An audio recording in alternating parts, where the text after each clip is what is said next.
Welcome to the first episode of an experiment that I've wanted to run for quite a while. So, in reviewing the past year in 2024 for Think Like an Owner, the most popular episode we had was all about M&A.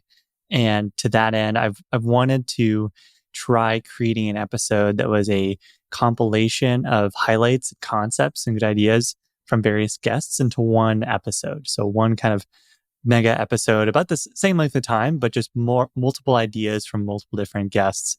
And so I thought for the holidays, Christmas Eve, this would be a fun kind of experiment to see what is the general feedback from an episode like this on a topic that clearly everyone is interested in learning more about. So in this episode, we have a really good lineup of clips from folks like Roland Lassard. He was CEO of Morningside, along with Tom Klein, his partner CEO, Jeff Homer, he's the CEO of Ensemble, Henry Schuck, founder and CEO of ZoomInfo, and Savneet Singh is the CEO of PAR Technology.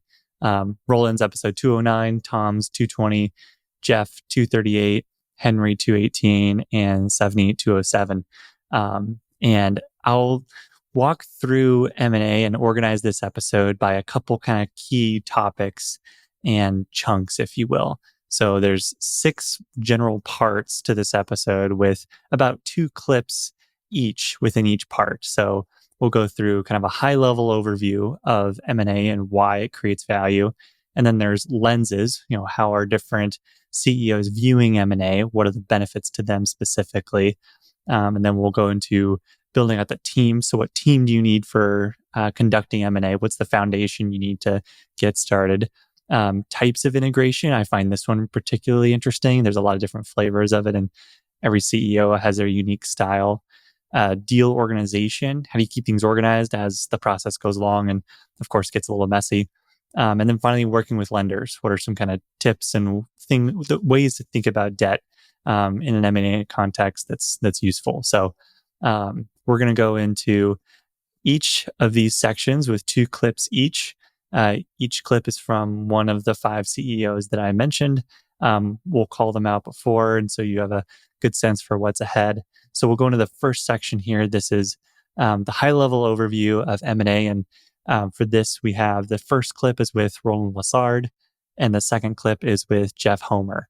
And in this first clip, he kind of sets the stage for why do most M&A transactions lose value and destroy value, and what is the proper way to assess M&A for your business.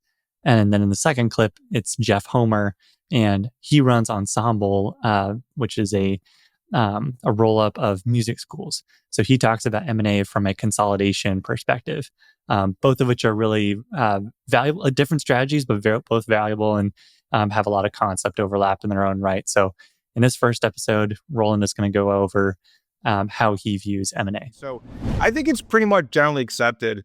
I mean, whether it's Harvard Business Review or pretty much any paper you want to read, about 70% of acquisitions fail to kind of achieve their intended outcome. And I think there's a lot of reasons for that. But I think the primary reasons are you failed integration, because not to knock anyone from a corporate debt perspective, but like finding a deal is one thing and it's not easy, especially if you don't have a platform. When you have a platform, you have a very succinct list as a strategic buyer. And so it becomes a little bit easier. And so, but integrating a company is generally where it fails. And I think the first driver of why integrating a company fails is because people don't spend enough time really thinking about the why. And what I mean by that is like measuring twice and cutting once. And it's basically the foundation for doing the transaction. And I think, folks just get excited about a deal and they're just ready to go. And of all the folks I spend time talking to, I would say 3/4 of them, which kind of aligns to this 70% metric, that don't really understand why they're buying the company. And that sounds so outlandish, and for lack of a better term, but saying that you want to buy a company because they have this product or they have that service or they're in this geography, or I'm going to get $2 million of synergies or what have you, like that is not a succinct statement on why you're buying a company. You need to have a very clear vision of what the end state looks like. And if that end state is way out in the future, like post 12 months, post 1 year, like, I think that's crazy. And I think that is where people have a hard time putting together that vision. And that vision needs to be both quantitative and qualitative. And the most important thing I think folks will get out of this is like, when evolving what your company, your combined company is going to look like 12 months from now, how it's going to act from a financial and from an income statement perspective and a balance sheet statement on a go forward basis. If you cannot have linkage between the activities that are going to drive that and what you're trying to accomplish, like you're starting off with behind the eight ball before you even get going. And so it is, you cannot spend enough time strategy up front really defining what value you're trying to extract from this company. And that is also why I'm advocating hard hardly for everyone listening to really focus on lookalikes and horizontals first, because you know your business well. And so if you're looking at a competitor, you have a huge advantage to be thinking about value extraction and what you're trying to pull out of this business. And so it's just very important to be able to, at the end of the day, be able to, when Alex asks you why you bought this company, you should be able to do an elevator pitch that ties quantitative outcomes of why you bought this business with drivers. One by themselves is not a full, succinct statement on why you're buying the company. And every step you take throughout your journey of integrating that company, whether it's communications, internally or externally, whether it's linking back to your deal book, everything you do should be connecting back to why you originally bought that company and the value you're trying to extract. Can you give a few examples of whys that get to the heart and root of why you would acquire a business? Um, you gave a couple examples of reasons that are maybe incomplete to go buy a business, but what are some great examples you've seen for rationales for buying a specific company? Well, so I mean, like, there's a whole plethora. But here's a great one. So, for example, if you're in a smaller business and you have inherent customer concentration, right? And you're buying because you're the founder, you bought the company from, or you ran it, had a couple of big fish, and you got through that somehow, like in your original purchase, and you're sitting, your top eight are heavy, your top one's heavy. I mean, it's a great way to blend your overall client break makeup. And when thinking about that, another one is geographic footprint, right? So if you're trying to expand to a different reason, especially if your business has geographic constraints, right? Many businesses don't, some businesses do. But those two qualitative things, just like, hey, they have a better client facing application, or they have their API is hooked into a million different partners. Like, those are all great qualitative connections. But if you can't bridge those specific actions and how they're going to benefit you financially, again, you have a gap.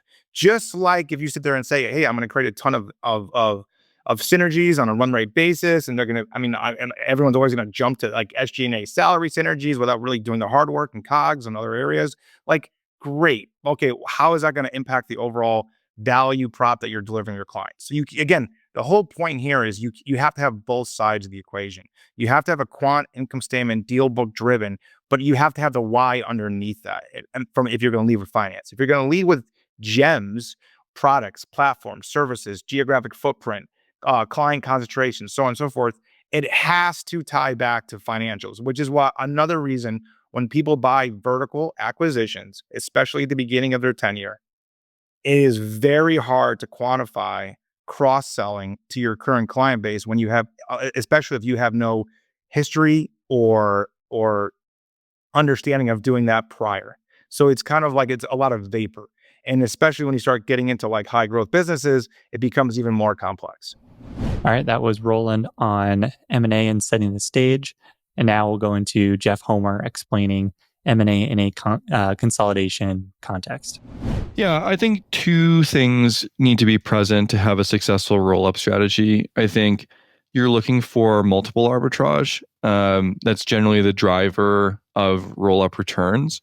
And there are industries that don't have multiple arbitrage available because scaled businesses in those industries don't trade for premium multiples. So heavy industrial, construction, manufacturing industries, even large companies in those spaces might trade for 5 to 6 times. And so it's hard to envision getting a ton of multiple arbitrage in those industries versus, capital light youth enrichment businesses might trade for 15 times. And so it's pretty clear where the multiple arbitrage is going to come from as you start to move through different company life cycle stages. And I think the ability to create that kind of value, multiples of your investment value, simply through aggregation and competent operatorship is a really big tailwind relative to even, sort of a buy and build organic strategy. The second piece that I think is really important is you need returns to scale, right? So there needs to be some reason why larger companies are going to outperform smaller ones. We like to think of marketing as being one of our biggest advantages, where as a $100 million revenue business, we can do marketing on a national scale and deploy that on a fractional basis to our individual schools at a level that an individual owner operator is just never going to be able to access. And so we view that as being a pretty significant competitive advantage and customer acquisition advantage. But there are industries where there may not be returns to scale. And the flip side of fragmentation is a question I sometimes ask searchers is, why are there not large businesses in this space today? And there are reasons, right? There were not large music businesses, and we've built one.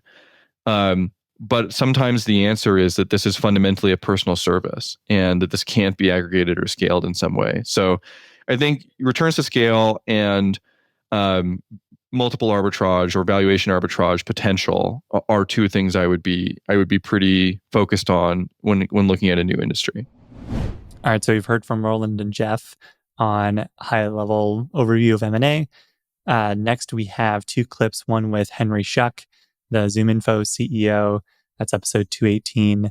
And then Savneet Singh, the CEO of PAR, from episode 207. And both of these CEOs run software companies, so I wanted to add their lens, because software is a very unique product to grow through M&A, and they have an interesting lens on how do you find complementary products and teams and capabilities to your company in a very direct sense. And so this first clip is Henry Schuck explaining what to him the best M&A looks like, and a lens he likes to use when looking at it. When it comes to other M&A, like the best type of M&A also needs to be looked at from a go-to-market through you're looking at it through a number of lenses. The 2 most important being go-to-market and product, or product and engineering. And so the go-to-market lens, in the best acquisition you can do, you acquire a product that you can sell to your entire customer base, has applicability throughout your customer base, and is not so complex, is not a particularly different sale than what you're already doing within your customer base, what you're already selling. If it's too technical, too complicated, sells to a different buyer, all of those are like knocks on the go-to-market side. You want a product that you can sell to all of your customers and the buyer is the same. That's the best possible M&A, and that the integration is fairly simple and straightforward. If you can get those 2 things, you can see a lot of growth synergy in bringing the companies together. That's where you start. Go to market. Can I sell this to my entire customer base? Can my existing sellers with some enablement sell it to the customer base? Or do I have to bring in an overlay or have SEs or, all of that? And then can I implement and service it in the same way I'm implementing and servicing my core product? Or do I have to hire different people, different implementation consultants, a different delivery mechanism? So in a perfect acquisition, those things line up, and then those are the knocks on it. Then on the product side, can I integrate it quickly? Can I migrate it quickly? So most often they have existing customers. So can I migrate them to a single platform relatively quickly. And we've done that as fast as a year and a half, the full migration, and as long as 4 years for a full migration, but the faster, the better. So is the integration easy? Is the migration easy? I think those are from the product and engineering side. Do they use the same languages that we use, or was it built in something weird that needs to be completely rebuilt? So you're kind of thinking through that piece as well. All right, so that was Henry Schuck. Now we're going to Savneet Singh talking about what M&A makes sense for him at PAR. So I don't think anything's changed from my perspective, like the economics of the deal. I don't think that'll ever change. That's still, to me, is very formulaic. You, as any, investor or operator, can do the math to figure out if a deal will pencil out. I think what I have a much greater appreciation for is the people side.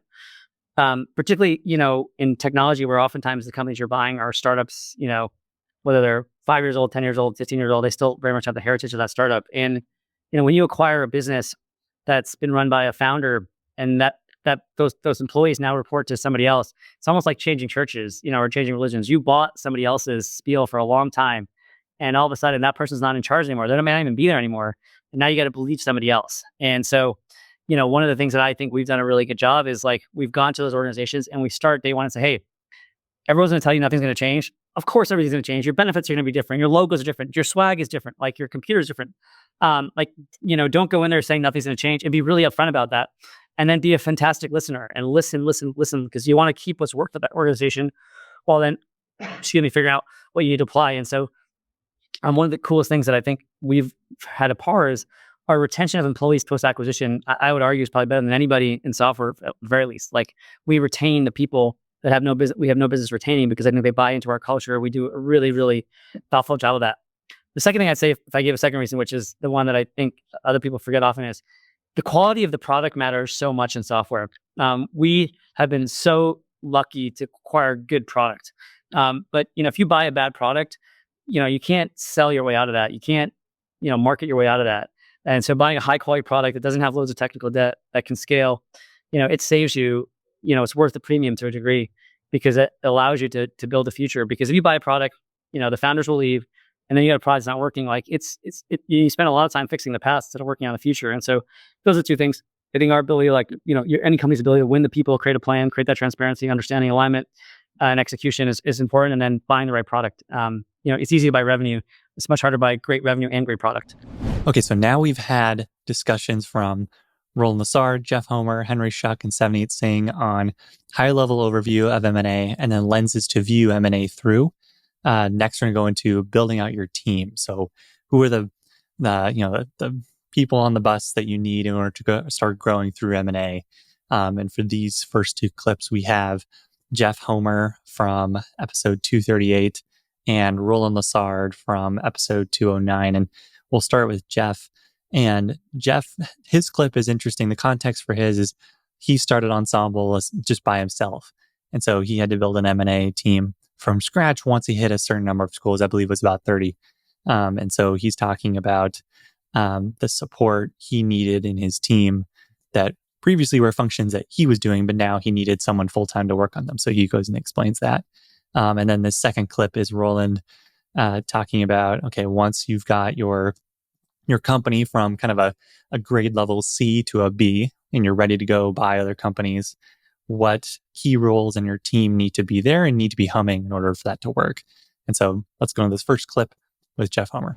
I've always been really focused as a roll-up operator on the cost of our platform as a percentage of our four-wall EBITDA in the field. So thinking about what's our overhead as a percentage of our school's profitability in the aggregate, and trying to manage that ratio to like 30 to 40%. And so we had to run pretty lean, especially when the business was small, because individual people are chunky in the context of that scale. So I did a lot of that, right up through 2022, which would have been about 23 schools. I was doing substantially all of that work. I mean, at that point, we would have had, some payroll staff and that kind of thing that would have been helping to onboard employees. But other than financial plumbing, I would have been doing a lot of the work. As we started into 2023, we started to promote folks into these regional management roles, which have been really great in terms of providing not only resources to our existing schools and making my phone ring a lot less often for things like, my AC is broken and my printer doesn't work.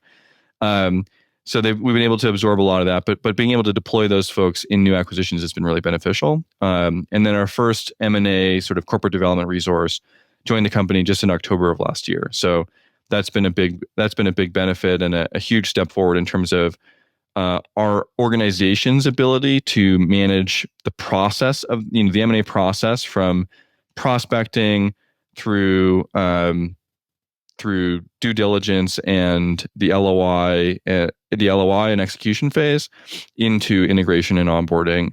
Martin is now overseeing a lot of that work and has been really additive to our ability to do school M&A on kind of a programmatic basis where, again, we now own schools I never went to, in some cases didn't talk to the seller. And I think that's a big step forward for the business. All right, that was Jeff Homer on building out a team. Now we're going to go into Roland Lassard talking about in his own version in depth about building out his M&A team. For everyone out there on their core business, without being too general, I always tell people to think about it in 3 buckets: org, metrics, and activities, and always in that order. Smart people are always going to jump to like a solution. It's like that old movie Office Space with the jump solution mat everyone loves. Like it was a comedy and a lot of funny, but it's actually realistic.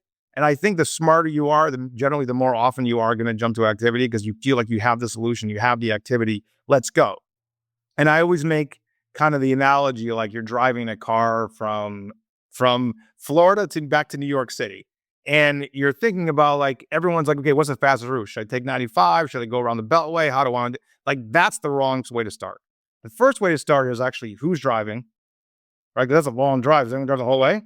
Who's my navigator and who's my backseat driver, right? Because everyone's got a backseat driver in their life, right? And it's usually their spouse or their partner, but like, that's a different story. But I would say figuring out who should be on your team. Like, do I have the right leaders in business development? Do I have the right leader in my back, like my COO, my operations?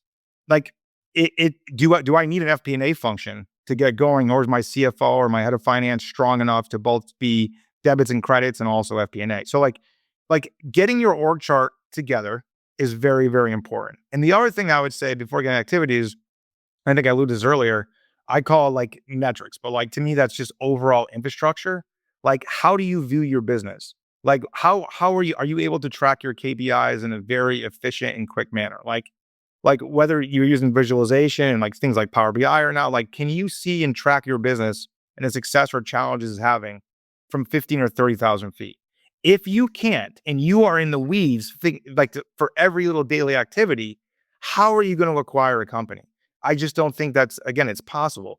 And so on your core business, making sure you have the right people on the bus, right, sitting in the right seats, going back to my analogy of the drive from Florida, know where you are. So I'm in Florida right now. That's my current state. What is the current state of my business performance-wise? Where do I want to go? Like, I want to go to New York. If you don't know where you are and where you're going, like from a metric perspective and goal perspective, how can you buy a company? Right? Then and only then can you start figuring out what is the best route, aka what is the best activity. Will I go around? Will I take the Beltway? Will I go around DC? Will I go through DC? So on and so forth. So once you got that figured out, to your platform question, then that starts breaching into like, okay, what functions are important for my integration team? And I think that's kind of, Alex, where you wanted to kind of jump to.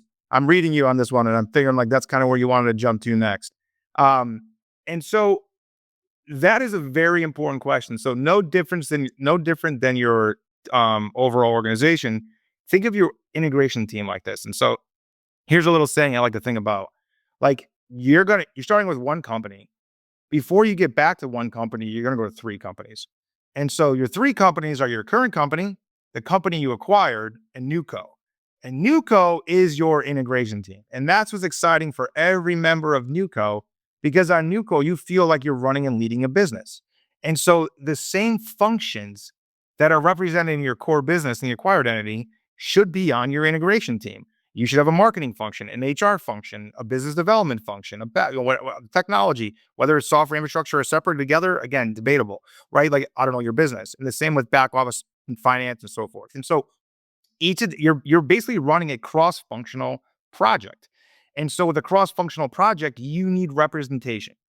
And if you walk into the first day and you're telling everybody how important they are in the acquired asset and how you're going to listen and learn, and like we're going to be 1+1 = 3, how do you do that if you do not put the acquired entities employees on your integration team? Like that's just a flat out lie from day one, and that is no way to start a relationship. And so that cross-functional team, professional services is another one, like whatever it's 5, 10 functions you have in your business, you need representation from both companies. And that is essential. Now, again, some smaller companies that one person might be doing both HR and maybe finance or some other function. So you have to be crafty about how you do that. And the other point with that is you definitely do not want, and I see this all the time, you definitely do not want an integration team full of executives from both companies. Like that is doomed for failure, number one. Number two, you're not creating any bench strength. And most importantly, number three, how are you not going to distract your business if all your executive members from both companies are on NewCo? And so the key is, how do you find the leaders of the business? And we like to say, like, who are the sergeants, not just the officers, right? And I think we said this in our last podcast, Alex, and I was like, it's like those old World War I movies, right? And like the officer popping out of the trench warfare and like being taken out versus like this old grizzly sergeant with cigar ring out his mouth. And like, and you think about your company, folks, if you have a bug issue, if it's a software issue, are those folks calling the CTO right away? Are they calling the CEO right away? No, they're not. They're calling their lead developer. They're calling program manager. They're calling someone who understands it first and foremost before escalating upwards. That's the person you want on your team. Like when a sales rep's on a call and they're having a client, they're having an issue trying to convert, are they going to the head of sales, or are they going to their VP of sales, director of sales, or they're kind of their mentor who brought them on, right? That's the leader you need on your team. In some functions, based on bench and depth of a company, you might have an EC member. Like HR was one that came up a lot. It's hard to have an HR person that's not the kind of the key leader, because you don't want just a generalist person. You don't want a recruiter. You need someone who has like a kind of all-encompassing view of the organization from an HR standpoint. But generally speaking, especially in the bigger functions, how do you staff those without taking all of your executive team for both companies? And so across functions. So does that answer your question a little bit, Alex? A little bit. When you say you don't want a team of all executives from both companies, do you mean every single executive from both companies is on the integration team, so it's a lot of people? No, it's a brain drain. It's a drain. It's a drain from your overall company, right? And so like, like in Morningside, for example, like we had a great COO, Eric Killer, great, fantastic. He helped support M&A from afar, but he was never on any of the integration teams, because what I was facilitating, getting the groups going, he had to do a lot of my stuff, right? And help contribute at a higher level in maintaining the core business. And I think that's important. And even Tom and I, right? We have specific roles that we divvy up, whether it's by function with the business, but it's the same for M&A. Tom does a lot more of the front end, I do a lot more of the back end, and that works well for us, so we can scale. If you have one person trying to do everything, how are you going to scale? So, scale is always top of mind for both of us. And, and I think you need to think about that even from an M&A perspective, right? So if you're doing all the sourcing and all the integrating, one of them is going to fall backwards. And so like, how do you build that bench strength? And so as a CEO, I would advise you to especially in the first one, to 100% be involved on the integration team, but try to do it from a role of facilitation, and then find someone in your company to kind of play project manager role on that. And you might be spending a tremendous amount of time coaching them on that first deal, but that's going to allow you to scale to do deal number 2, deal number 3, and each time a little less oversight by you personally as a CEO. Okay, these next 3 clips now are going to go into types of integration. And we have clips from Henry Schuck, episode 218, Roland Lassard, 209, and Jeff Homer, 238. And each of them have a very different strategy that they employ on integration. Henry Schuck, of course, running ZoomInfo. It's very much a software-esque context. So he's looking at complementary products. He'll be the first clip. The second clip will be Roland giving out kind of an overview of different styles of integration, so more of a broad perspective. And then we're going to focus back down into a version of that discussion around brand integration with Jeff Homer and buying music schools, and some of the reasons Jeff prefers not to integrate the brand, but have one seller-facing brand as Ensemble. 3 interesting strategies in use and discussions of integration. So let's jump into Henry Schuck first. If you put 2 similar companies together, it's oftentimes you're faced with decisions of you have duplicative roles. And so if we have a overlapping customer base, I don't need 2 reps on SAP. I need 1. And so how does my employee base shake up after I put the 2 companies together is an important thing to think through. If you're doing M&A right, you are finding things in the acquired company that they're doing better than you. When we acquired ZoomInfo, they were way more efficient at marketing, and they were much further along from a technology and engineering perspective than we were. Great. Like, that means the CTO of ZoomInfo should become the CTO of the combined company, and the CMO at ZoomInfo should become the CMO of the combined company. They're doing something better than us. Like, it's more efficient, generates more, it's faster, whatever the criteria are. That's super interesting because what inevitably happens is the company that did the acquisition, like in the ZoomInfo acquisition, we were Discover.org, we acquired ZoomInfo, but then the CTO of ZoomInfo became the CTO of the combined company, and the CMO of ZoomInfo became the CMO of the full company.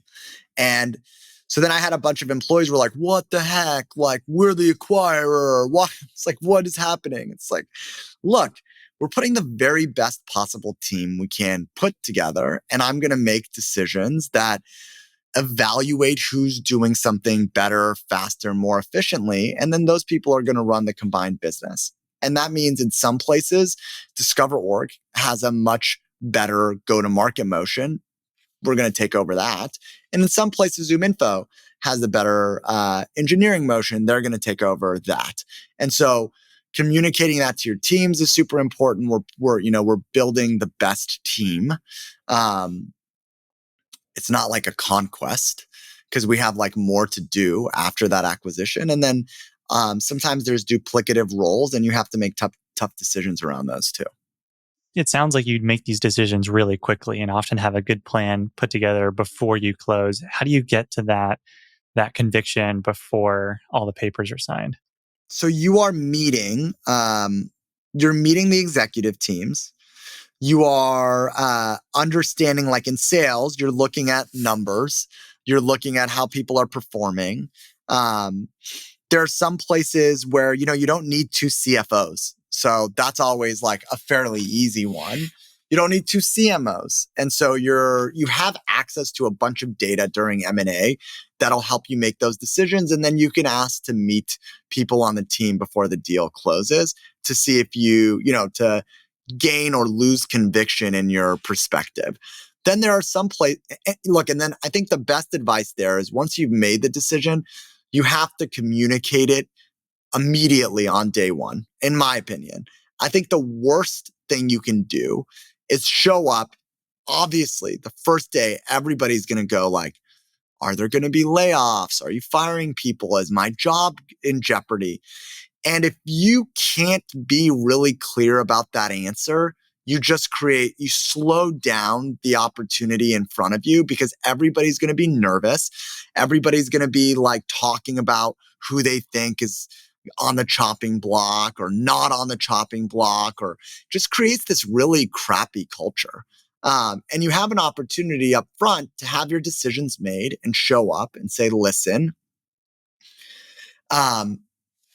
there are a subsection of folks who are going to know in the next 24 hours that we're eliminating those positions. And they didn't do anything to deserve that, right? Like they didn't do something bad. It's just that the acquisition forced this decision. I get that they're your friends and that you've worked with them and that they're great people. Know that we're going to give them a severance. We're going to give them health care benefits. We're going to help them find a new job. And we're really going to be good by your former colleagues. And then we're done. That's it. Go back to work. Don't go to work worried about whether your next once this is done in 24 hours, we're done. That's the team. We're going forward after that.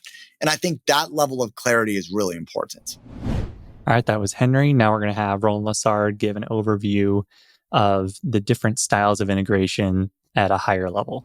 So by far, the best one for horizontals, like not even close, is client migration. And we spent a lot of time chatting that already. Like that means you are literally, you have one of everything, right? And you are one company completely.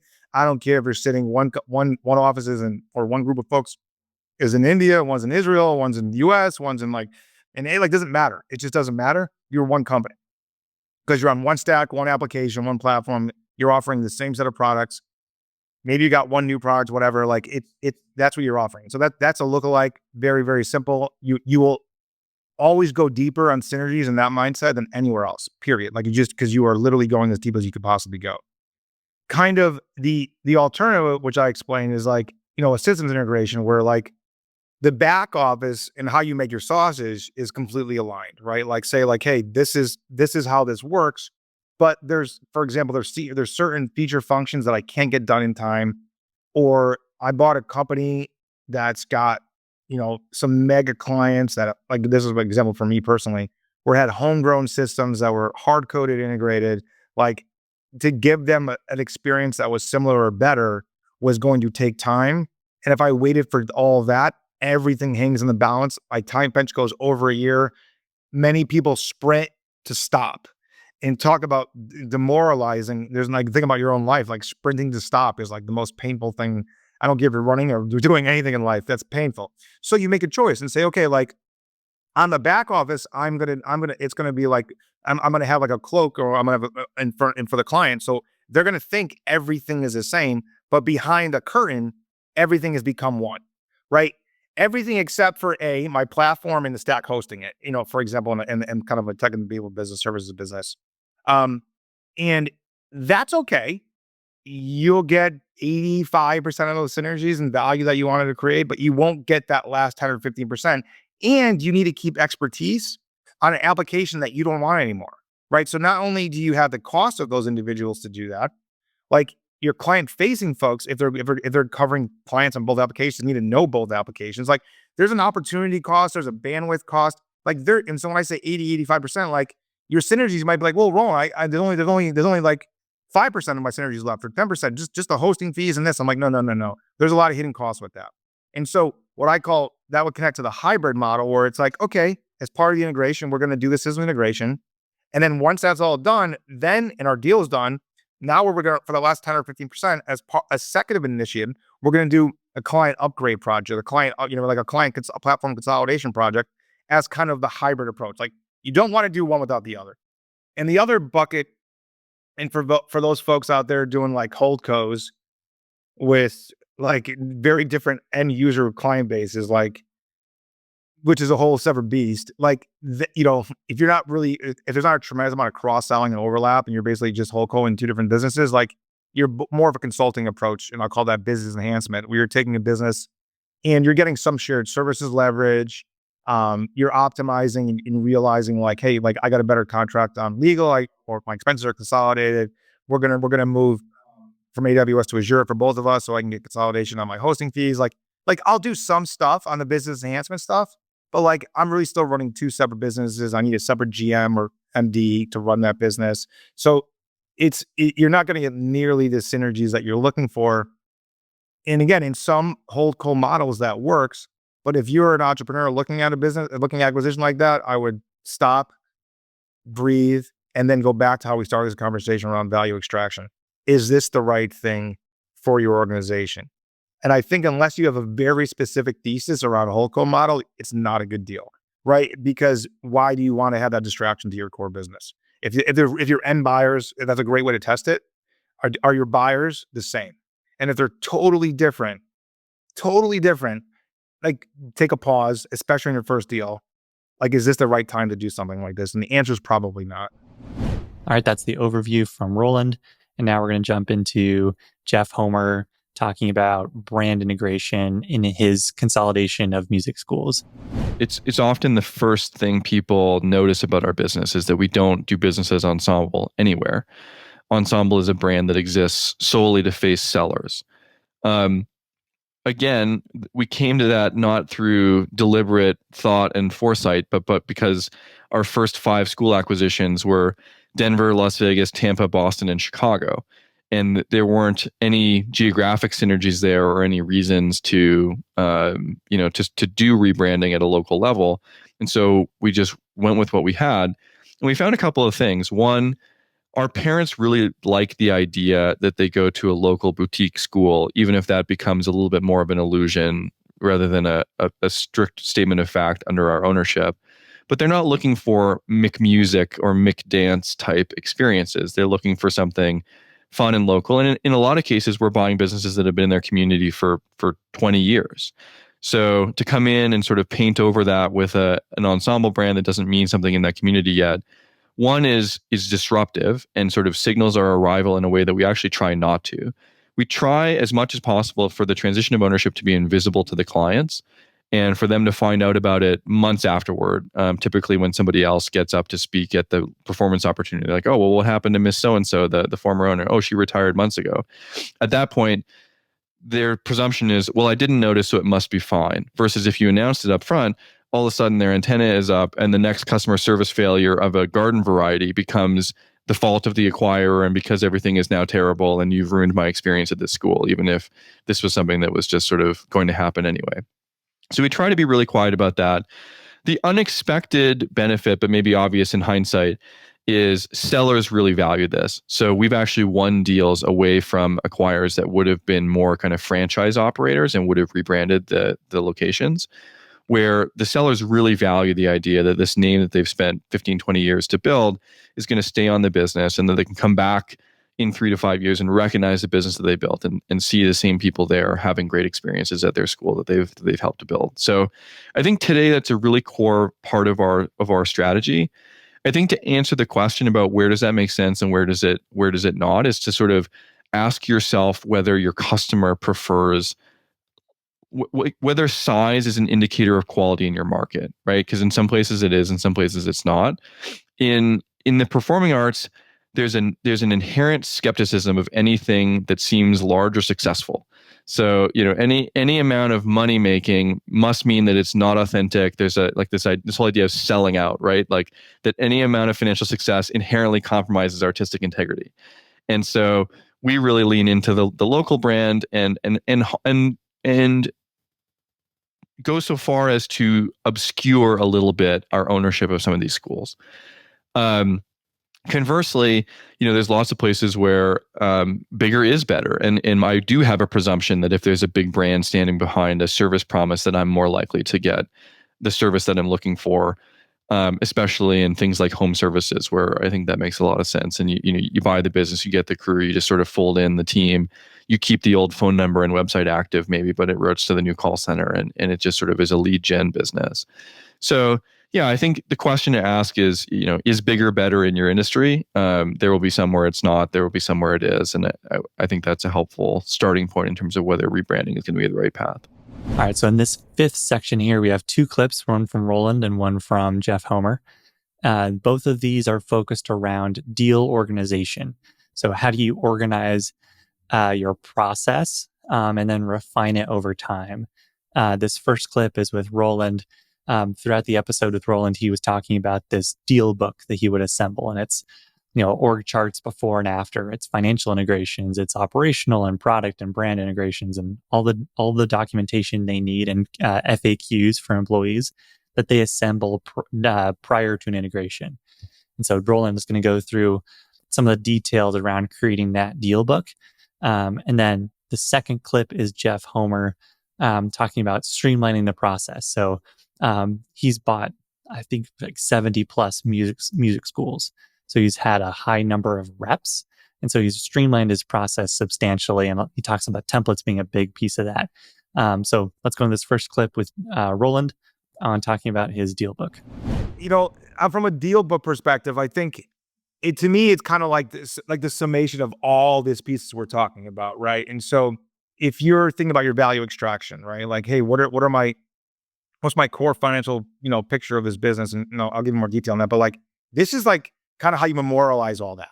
right? And so there needs to be a level of accountability on that integration team and you as a CEO for taking this leap of faith and buying this company. Like, how are you going to create accountability without memorializing a document? Like some model that's like on version 50 of Excel, like throughout this deal process, is not memorializing a deal, right? I want to see org charts. I want to see company snapshots. I want to see headcount tables pre and post all the synergies and reduction in force, if there are.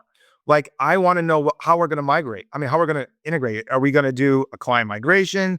Are we going to do a systems integration? Like I kind of talked a little bit earlier, where it's kind of like a little bit of a smoke and mirrors to a point. Are we going to, or is it more of a, like if we're buying something totally vertical and it's more of a business enhancement? Like, not a big fan, but done that before too.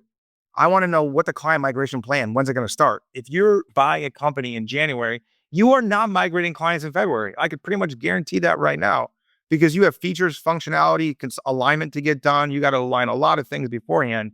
When are you going to start that migration? Are you going to start it in April, in May? When are you going to do that? How long is it going to take? What is your schedule?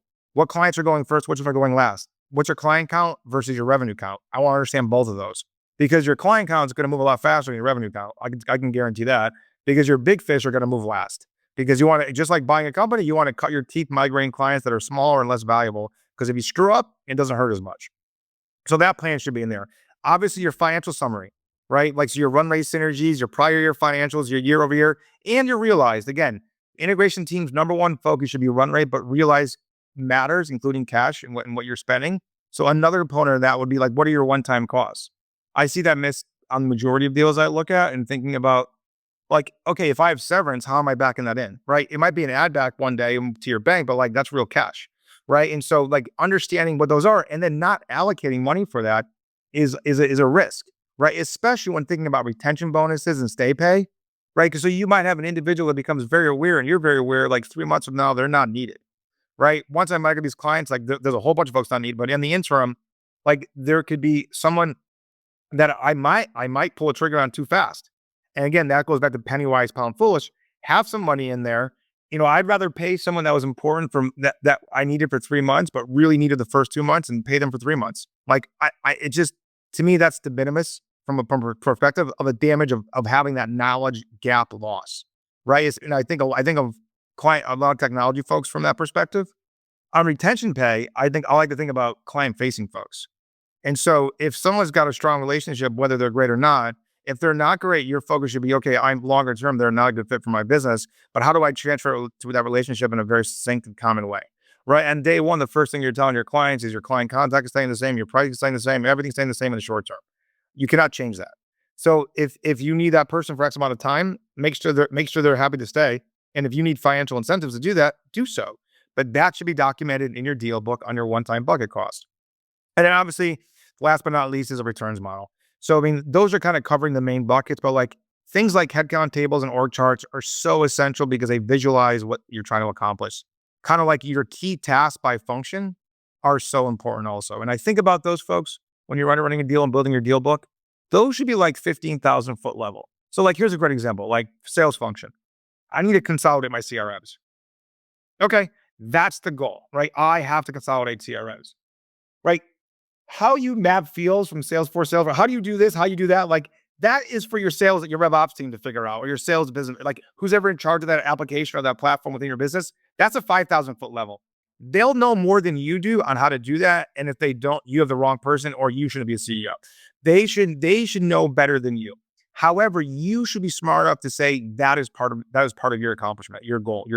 I need aligned pipelines. I need aligned commissions. Again, these are just examples of tasks by function, and those at the 15,000 foot level should be laid out in your deal book, because that is the linkage between for the value extraction of the quant and the qual.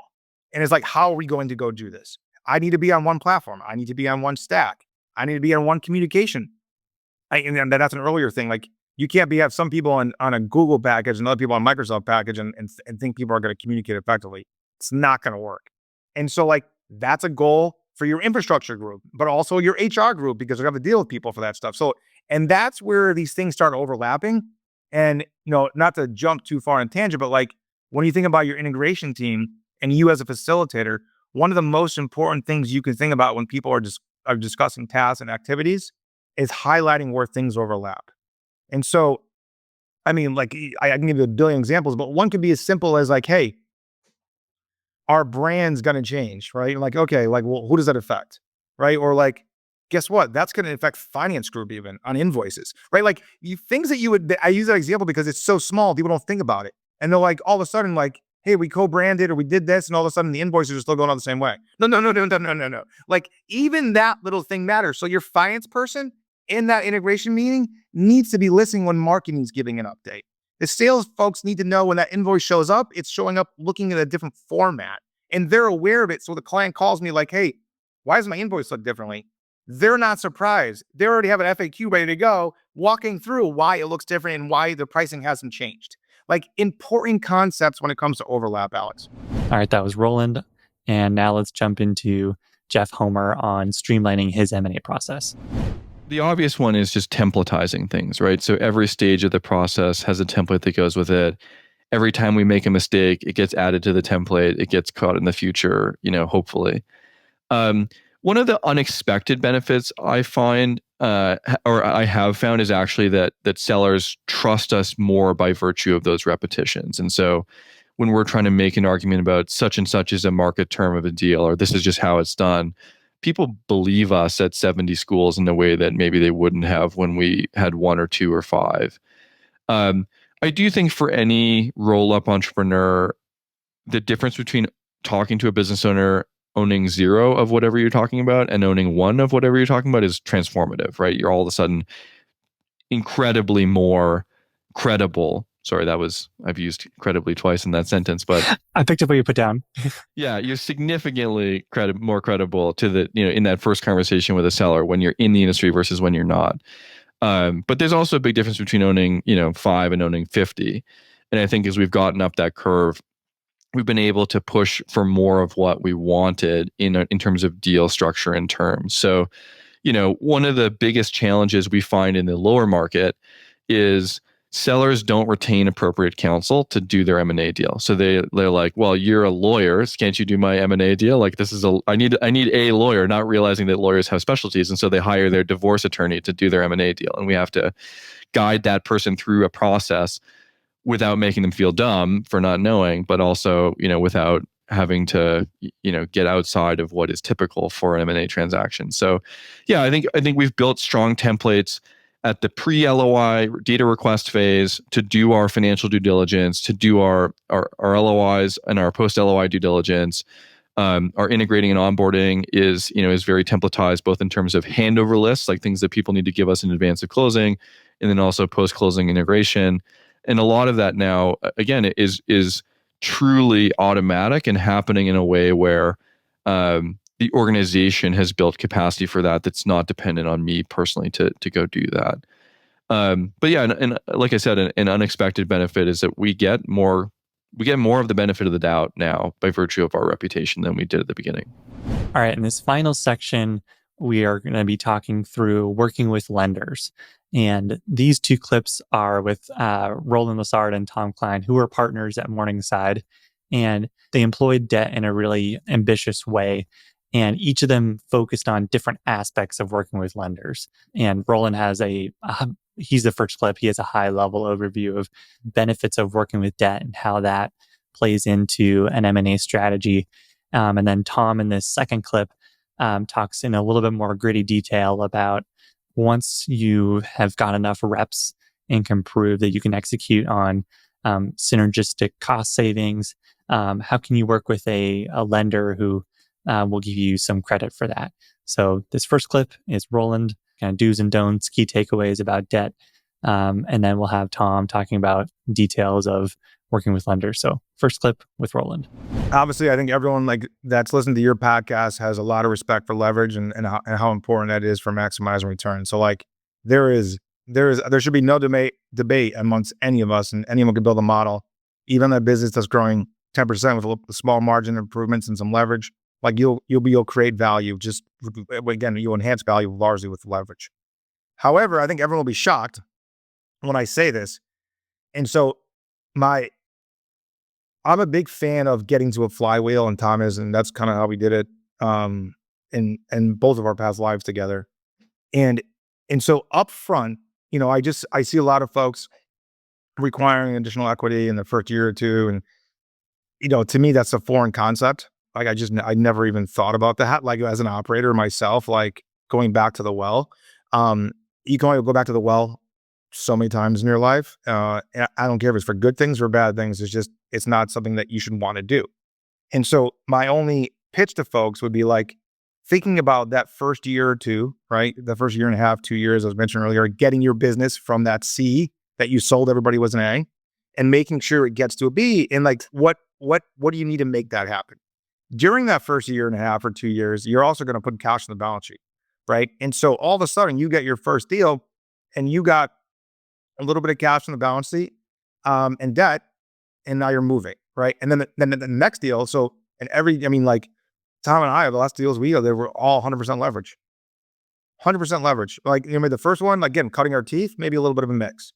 And so what I would be cautious of folks of going too thin too early when it comes, and then going back to the well. I'd rather be a little more upfront, make sure my business is what it is, make the investments that are required in year 1 and year 2. And I'm not saying by any stretch of the imagination, let's poise the capital. I'm not saying put a pile of cash in your balance sheet and let it sit there.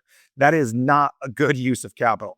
But upfront, when you buy your platform company, you should know what investments you need to be making, and right, and like how much, and especially like what your EBITDA margin really is and what's going to get to in the first year and a half, and like really think that through, so that when you do get to your acquiring process, like you have the ability to end up getting a flywheel going. And when you do that, your returns are exponential. Like the little bit of extra cash you might need it in year 1 to get your structure right, it doesn't matter. It pales in comparison to like getting on a flywheel when you're using all debt. And so, again, every business we've been in, that's exactly how it went, right? The first deal maybe was a mix. And then after that, every deal is on debt. And you can only do that if you're running your C business and it's running to a B or maybe an A or an A minus at least. And your first deal, you like, again, I used to love looking at like, what did I pay from a multiple perspective, pro forma, right? So if I was paying whatever 10x after I synergized it, could I get it to 5x, right? Like that is real value creation right there. And again, that was always, what did I pay? And then what's my arbitrage post? Instead of trying to hope for multiple arbitrage from getting size, okay, great. To me, I look at that as a bonus. But if I can get there just from synergizing businesses, I got a winning platform. I have a winning platform. So use that smartly, get a flywheel going. But beforehand, make sure your business is well suited to do this. If you need to go back and make a bunch of hires to get this done the right way and fix your technology debt, you need to do that first and foremost, and that should have been your first check. All right, that was Roland, and now let's talk to his partner, Tom, about working with lenders and details around getting credit for EBITDA savings. The structuring that you want to do with lenders, if you do find one that's excited about doing a consolidation play and believes in your ability to execute on that with the platform that you have, Alex, I would throw out 2 areas that are really key. One is trying to get a permitted acquisition program put in your credit agreement. So, said another way, that's basically having kind of an on-demand callable amount of incremental leverage for future bolt-on acquisitions in your debt facility. So long as the deals are in the target industry, that is your focus. And so long as once you've completed the deals, you're in compliance with your, covenants on a pro forma basis after the acquisition. So, in our case, in one company that Roland and I ran, we had, 20 million of callable leverage. We ended up doing far more of that in debt, but we had 20 million of so-called callable leverage for a few deals that made us feel secure that we had a lender who was ready to provide that debt. And by the way, for a lot of for deals under 10 million of revenue, we had certain kind of easy ways for them to approve the loan. Like in certain deals, we didn't have to do a full quality of earnings report, right? And so that can save a lot of time and effort. And the way the documents were fashioned with this lender was actually a major Wall Street lender, their specialty lending group, who again had a lot of flexibility. But so that was that permitted acquisition program that kind of had an accordion-like facility that was larger than the original funded debt on the platform. The other key thing is how you write the definition of pro forma EBITDA. So sort of consolidated EBITDA, meaning the EBITDA from the platform plus the hopefully synergized EBITDA from the target that you acquire, the smaller target you acquire. So maybe it's easiest to like give an example here. So say you had like a 10 million revenue company, Alex, right? Like owner operated, say it had, 500,000 of EBITDA, right? Of kind of reported EBITDA. And you're buying that business for say $7.5 million. I'll just make up the purchase price. So maybe a lender out there is offering you 3 times the EBITDA. So they'll offer you 1.5 million of leverage for the deal out of the gates. So, okay, $7.5 million purchase price. I need 6 million of equity. So I either need the cash or I need to go back to my investors to get 6 million of equity. The question is, do you really need to go back to your investors to do that or use your own cash? Can you be a lot more thoughtful in how you set up the incremental leverage on this acquisition to fund that $7.5 million purchase price? So I'll give you a couple examples of like how I think about this. So you want a lender who's willing to give you credit for EBITDA that is larger than exists today based on identifiable and planned expense savings or cost cuts, right? That will come in the future. And so what you'd like them to do is say, hey, Alex, I'm going to give you credit for this now, so long as you go perform the actions you promised to take. So let's start just with like a standard one. In that same example, let's say the owner and his wife, are taking $500,000 out of the business with benefits and perks, and they're going to no longer be with the business 90 days later, let's just say. Well, so now all of a sudden you tell the lender that, and the lender agrees, okay, you can roll back the $500,000 over the last year into your EBITDA on an as-if basis, as if the owner of the target acquisition has departed the company already, even though they're going to not be gone for 90 days. And I'm going to let you count that back 1 year all the way back. And so now your EBITDA is not $500,000, your EBITDA is $1 million. So, okay, now I'm providing you, let's just say 3x leverage. Now I'm providing you $3 million to do this acquisition. Okay, so now we're getting somewhere, right? That would be a very basic adjustment. Now you might say, why isn't that adjustment always there? Well, some people don't let the old owner,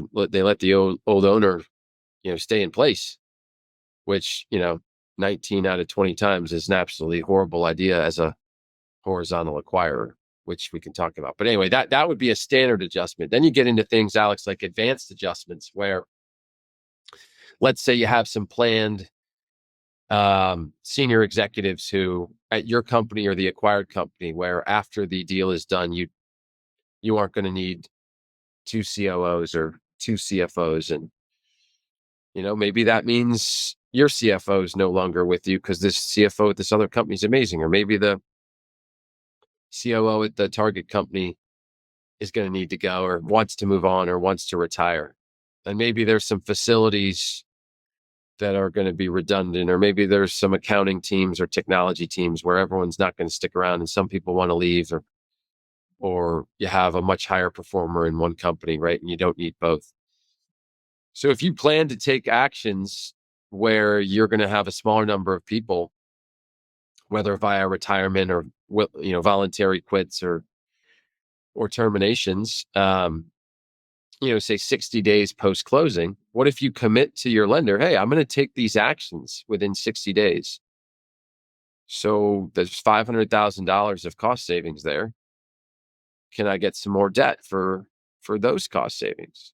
So say yes, Tom. They will provide that. Now, if you don't do those after 60 days with a 30-day grace period, you'll no longer be able to count that in your EBITDA, and you could be out of compliance. You could be, we will not necessarily out of compliance, but you could be, but we won't count that in how we look at your cash flow for purposes of what you've agreed to do from a covenant basis, right? How much coverage, you have in your coverage ratios and your covenants from a debt to EBITDA standpoint or EBITDA to interest standpoint. So now all of a sudden you have $1.5 million of EBITDA times 3, Alex. So you got $4.5 million of debt. So now the last bucket is, let's move to the black belt adjustments, where now the lender's looking a little googly eyed and they're tired of your requests and they're beaten down. Maybe they're sad they took the original meeting with you, but they're 2 months into diligencing your company and they told you were a great operator and you got a great business, but now you make a final request. You explain to them that you've got $2 million of COGS, cost of goods sold synergies. Maybe these are data synergies or vendor synergies that they're going to take a long time to extract, but my company has a super awesome low cost fulfillment engine that's larger and better. And I'm going to take all the volumes, the transactions of the acquired company, the smaller company, and funnel them through my better, faster, cheaper gadget. And that's going to reduce cost by $2 million. So I say to them, hey, I'm going to, go achieve about 1 million of these. I'm going to achieve 2 million over the first year, but about 1 million in the first 6 months. And they say, gosh, I don't know if I can give you those. That looks really complicated. There's so many things, so many ifs there. There's so many things that have to happen for you to achieve those synergies. I can't give you credit. And then you say, well, wait. Let me show you exactly how it's going to work. Maybe you can show them the last deal you did and how much of what you said actually happened and how you achieved it and over what time fences and how it all sequenced and that your core business wasn't just, overly distracted from it, blah, blah, blah. So then they come back to you and they say, okay, we'll give you the cost of goods sold synergies that you can achieve in the first 6 months up to $1 million. Okay. Well, now I've got 3 million more debt from that $1 million. So now I'm at like 7.5 million of debt. I've now all of a sudden gotten to a place where I'm funding the entire bolt-on acquisition with debt. And, it might look like, I'm getting a multiple on it of, say, 15 times, so 7.5 on that 500K of original EBITDA, or you could say 7.5 times on $1 million of EBITDA. Say you include the owner or the basic adjustment, but really you have a lot of confidence, Alex, that it's really 3 times leverage because you're extremely confident in the cost savings. You've measured twice, cut once. You've ticked and tied, and looked at this 6 ways to Sunday. You may have also done this 1, 2, or 16 times before.